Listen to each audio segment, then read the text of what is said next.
अस्सलामु अलैकुम वरहमतुल्लाहि वबरकातुहू। मैं हूं सैयद अब्दुल वहाब शिराजी। जादू नगरी और जिन्नात की दुनिया वीडियोस का ये सिलसिला हमारा जारी है और इस सिलसिले की एक और वीडियो लेकर आपके सामने हाजिर हुआ हूँ। नाज़रीन, आज की जो मेरी वीडियो है, इस वीडियो पर मैं सहरे जुनून से मुतल्लक़ कुछ बताऊँगा। इससे पहले सहरे तफरीक पर भी बात हो चुकी है एक वीडियो में, सहरे मोहब्बत पर भी बात हो चुकी है और सहरे तख़य्युल पर, वहम का जो जादू है उस पर भी बात हो चुकी है। आज जो है ये सहरे जुनून, यानी ऐसा सहर कि जो पागल कर दे, उस सहर पर हम बात करेंगे। इसकी अलामात क्या हैं, कैसे होता है और इसका इलाज क्या है। तो नाज़रीन, हज़रत खालिजा बिनत सल्त रज़ी अल्लाह तआला अन्हु एक सहाबी हैं। वो कहते हैं कि उनके चाचा नबी करीम सल्लल्लाहु अलैहि वसल्लम की खिदमत में हाज़िर हुए और इस्लाम कबूल कर लिया। बहरहाल उनका फिर वाक़या है कि वो एक मरतबा कहीं सफ़र में थे, एक बस्ती से उनका गुज़र हुआ। उस बस्ती में उन्होंने देखा कि एक पागल को ज़ंजीरों के साथ बांधा हुआ है, जकड़ा हुआ है। तो ज़ाहिर है उन्होंने पूछा होगा ये क्या मसला है, तो बताया होगा ये पागल है। तो उन कबीले वाले जो थे उन्होंने इनसे कहा, ये जो सहाबी थे इनसे कहा कि हमें पता चला है कि तुम्हारे यहाँ एक नबी आए हैं जो लोगों को खैर और भलाई देते हैं, तो क्या आपके पास कोई इस पागल का इलाज है या नहीं है।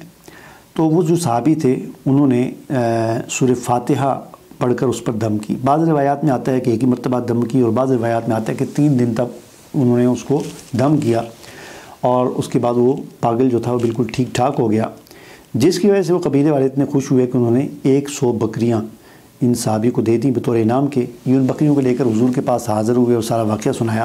तो हुजूर नबी करीम सल्लल्लाहु अलैहि वसल्लम ने उनसे पूछा कि क्या तुमने सूरह फातिहा के अलावा भी कुछ पढ़ा था।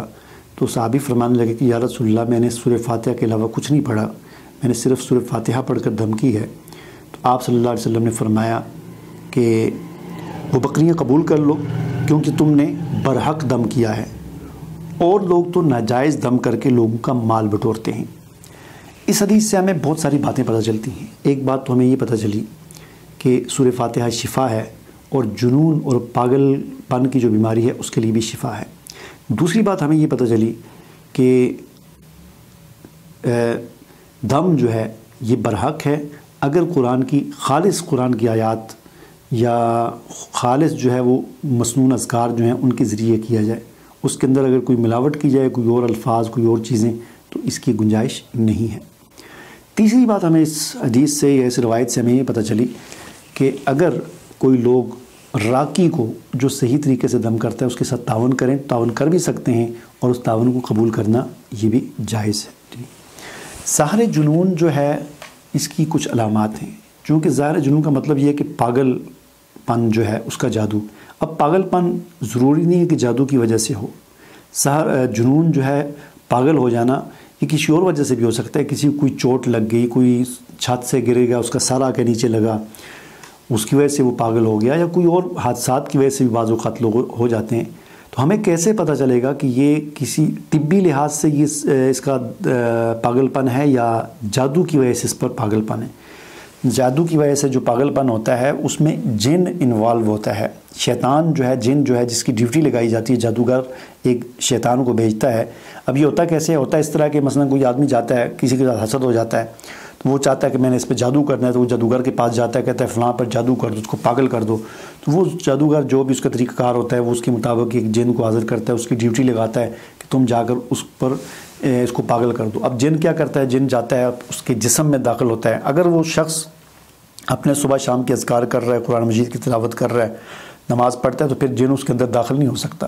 तो चूँकि आम रूटीन में लोग जो है दीन से दूरी होती हैं, बेवुज़ू रहते हैं अक्सर औक़ात, तो उस वजह से फिर वो जिन जाकर उसके अंदर दाखिल हो जाता है और अंदर दाखिल होने के बाद उसके दिमाग में चला जाता है और दिमाग में वो अपना मोर्चा बनाकर वहाँ पर बैठ जाता है और फिर इंसान की जो सोचने समझने की जो सलाहियत होती है उसको डैमेज करता है, मुतासर करता है, जिसकी वजह से इंसान पागल हो जाता है। तो ये होता है तरीका। अब एक आदमी, उसकी हमें कैसे पता चलेगा कि ये तिब्बी लिहाज से है या जिन की वजह से? उसकी कुछ अलामात शेख वहीद अब्दुल सलाम ने लिखी हैं।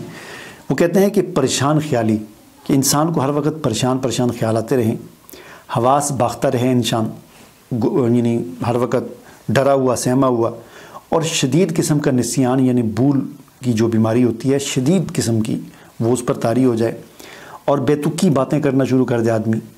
कोई इधर की मार रहा है, कोई उधर की मार रहा है, कोई नहीं है। जिस तरह पागल आपने देखे भी होंगे, बाज़ औक़ात सड़कों पे होते हैं, बेतुकी बातें करते रहते हैं, जो मुंह में आया वो ही बोलते रहते हैं।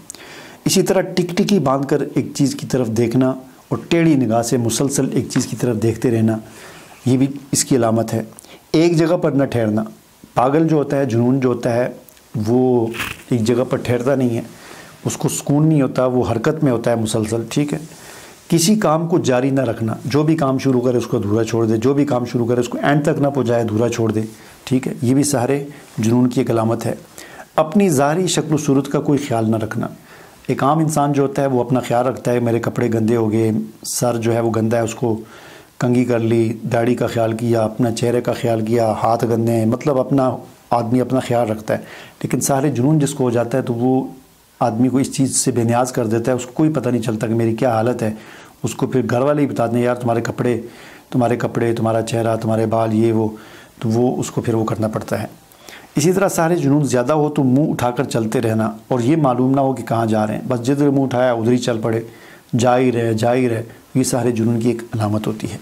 और एक और अलामत, इसकी 8वीं अलामत ये होती है कि सारे जुनून जिस पर होता है वो अक्सर वीरान जगहों पर और गैर आबाद जगहों पर जाकर सो जाते हैं, तो ये भी उसकी एक अलामत होती है। सारे जुनून का इलाज क्या है, ये बड़ी सबसे अहम बात है। तो सारे जुनून का भी इलाज वही है जो हमने सारे तफरीक का जो हमने इलाज बताया है, एक वीडियो बनाई है सारे तफरीक, उसका जो इलाज बताया है वही सारे जुनून का भी इलाज है। तो सारे जुनून के इलाज के लिए वही कुछ करें जो सारे तफरीक में बताया है, रकिया करें, वही आयात पढ़ें, उससे अगर मिर्गी का दौरा पड़ जाए और जिन की हाज़िरी हो जाए तो उसी तरह उससे बातचीत करें या मामला करें जो हमने सारे तफरीक के अंदर हमने बता दिया है। उसके अलावा ये भी किया जा सकता है कि इस तरह का दम 2-3 मरतबा करने के बाद कोई फ़र्क पड़े, ठीक है, नहीं तो ज़ाहिर बात है कि एक राकी जो है, दम करने वाला जो है, वो कब तक मुसलसल करता रहेगा। घर वाले करें उसको दम, वो भी ना हो सके तो ये कर लें कि फिर 1-2 मरतबा 3 मरतबा दम करने वाले से करवा दिया, फिर उसके बाद कुरान की आयात तर्जुमे समेत जो भी वो मरीज़ है उसकी जो भी ज़ुबान है, उर्दू है समझता है तो उर्दू, पश्तो समझता है तो पश्तो, इंग्लिश समझता है तो इंग्लिश, जो भी उसकी ज़ुबान है उस तर्जुमे में कुरान मजीद उसकी ऑडियो उसको सुनाएं। तिलावत भी हो, जिस तरह होता है ना, तिलावत, एक आयत की तिलावत कारी करता है, फिर उसका तर्जुमा, फिर एक आयत की तिलावत, तो वो उसको मुसलसल सुनाए। बेहतर तो ये है कि पूरा कुरान एक तरफ से शुरू कर दें और इस तरह सुनाएं, नहीं तो फिर सिर्फ सूरह बकरा, सूरह हूद, हजर, साफ़ात, क़ाफ, सूरह रहमान, मुल्क, जिन, सूरह आला और सूरह आखिरी जो 3 सूरतें वगैरह हैं, इन सूरतों को ख़ास तौर पर उसको सुनाएं। इंशाअल्लाह इससे वो ठीक हो जाएगा और बिल्कुल फ़र्क पड़ेगा। इस दौरान आपने एक काम सबसे अहम ये करना है कि उसको, ज़ाहिर बात है कि जिसके साथ ये पागलपन की बीमारी लगती है तो सबसे पहले हम उसे अस्पताल लेके जाते हैं, नफ्सियाती जो डॉक्टर होते हैं उनके पास लेके जाते हैं, तो वो फिर इस किस्म की गोलियां देते हैं जो सुकून की गोलियां होती हैं, नींद की गोलियां होती हैं। तो जब आपने ये इलाज शुरू कर दिया तो वो गोलियां आप बंद कर दें, क्योंकि अगर आप उसे सुकून की और नींद की गोलियां देंगे तो फिर वो आपका मसला हल नहीं होगा। तो अगर आप ये इलाज कर रहे हैं तो इस इलाज के दौरान फिर आपने वो दवाइयाँ वगैरह, नींद की गोलियाँ, सुकून की गोलियाँ, वो सारी बंद कर दें, ताकि ये जो जिन जो अंदर बैठा हुआ है, शैतान जो अंदर बैठा हुआ है, उसके साथ पूरी तरह जंग हो सके और पूरी तरह उसके साथ एक लड़ाई हो सके और उसको फिर वहाँ से बाहर निकाल कर भगाया जा सके। तो ये चीज़ आपने करनी है, ठीक है। इस दौरान उसको कोशिश करें कि ज़्यादा से ज़्यादा रोशनी में बिठाएं, क्योंकि ये तन्हाई पसंद होते हैं, इस किस्म के लोग अंधेरे को पसंद करते हैं, कम रोशनी को, ऐसी जगहों पर बैठने को पसंद करते हैं। तो ऐसी जगहों से उसको निकाल कर रोशनी में बिठाने की कोशिश करें, ठीक है। इससे उसको जल्द शिफा जो है वो मिलेगी। इसकी मुद्दत इलाज जो है ये जल्दी भी हो सकती है, हफ्ता भी लग सकता है, महीना भी लग सकता है और कई महीने भी लग सकते हैं। लिहाजा सब्र के साथ और तवक्कुल के साथ इलाज करें। ऐसा नहीं होता हर दफ़ा कि बस कोई शुफ करे और ठीक हो जाए। जिस तरह जिस्मानी बीमारियां होती हैं, हम कई महीने उनका हमें इलाज करना पड़ता है और सालों लग जाते हैं, तब जाकर बाज़ों का ठीक होती हैं, बाज़ों का तब भी ठीक नहीं होती। कितने मरीज़ हमारे माशरे में दाएँ बाएँ होते हैं, किसी को 10 साल से शुगर है, किसी को 5 साल से ब्लड प्रेशर है, किसी को क्या है, लेकिन वहाँ पर तो कोई वो नहीं होता, हम इलाज अपना जारी रखते हैं। इसी तरह इस इलाज को भी जारी रखें। ये नहीं है कि बस 2-3 मरतबा आपने कर दिया तो बस ये नहीं हो रहा, ये छोड़ दिया। आप इसको उसी तरह जारी रखें जिस तरह आप मेडिकल अपना इलाज जारी रखते हैं, कई महीने तक जारी रखें। इंशाअल्लाह अल्लाह ताला से उम्मीद है कि अल्लाह ताला शिफायाबी नसीब फरमाएगा। मुझे इजाज़त दीजिए, अल्लाह हाफ़िज़।